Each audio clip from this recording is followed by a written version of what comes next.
right, we're back with Colleen Sheehan. She is the professor of political science at Villanova University. James Best is here. He's the author of Tempest at Dawn. And I want to go to the audience because we have a couple of questions.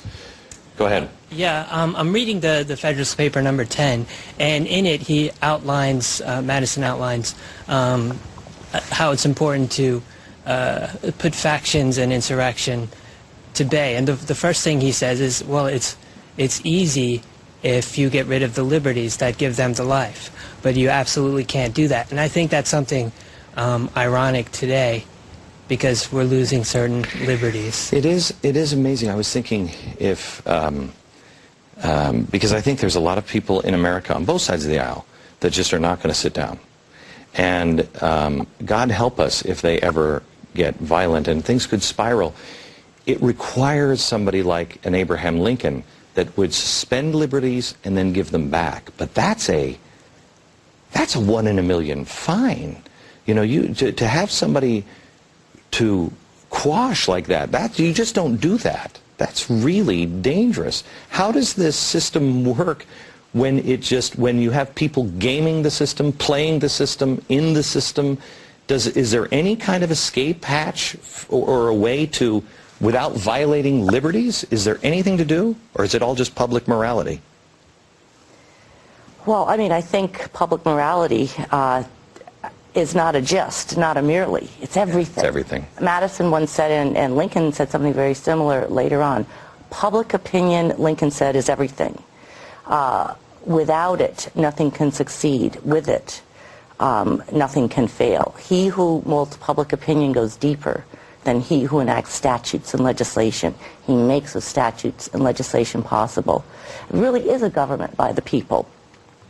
And this movement that we're seeing right now in the United States, for example, which has lots of different component parts to it and lots of different kinds of people, but this is truly a movement from the ground up. This is something we saw in pre-revolutionary America. Who knows where it'll end up? But the voices are being heard, and they're influencing public opinion.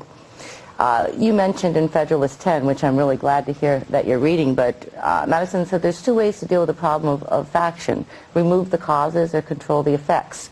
To remove the causes, you can destroy liberty. But that's the same way you get rid of the problem of fire. You destroy air, in which the cure is worse than the disease. Is that going on in America today? Diminishing the liberties of the people, and the people allowing it to be so?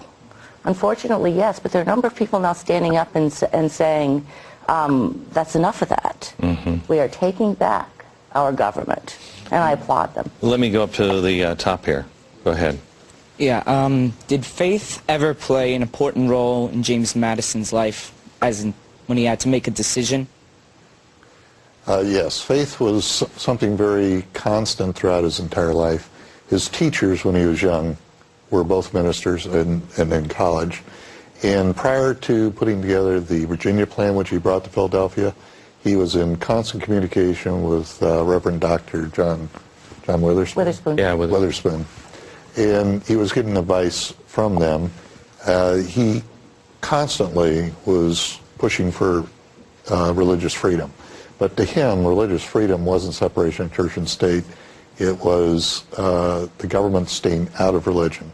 Yeah, but let me get the government staying out of religion, and correct me if I'm wrong, we have so misinterpreted that. Yes. These guys, not all of them, but deeply religious, they served the Lord. They thought they were seeing the finger of the Lord involved in all of this, but they fought for other religions. So in other words, what we've made is our religions are bigoted.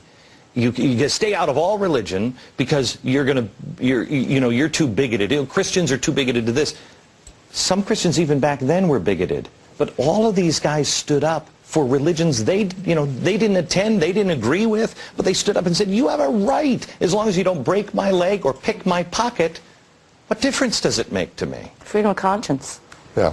Freedom to worship any way you chose. Okay, back in just a second.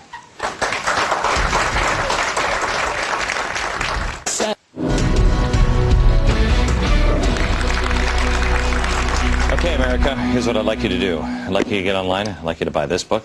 This is James Madison by Colleen Sheehan, and this one is Tempest at Dawn by James Best. Read the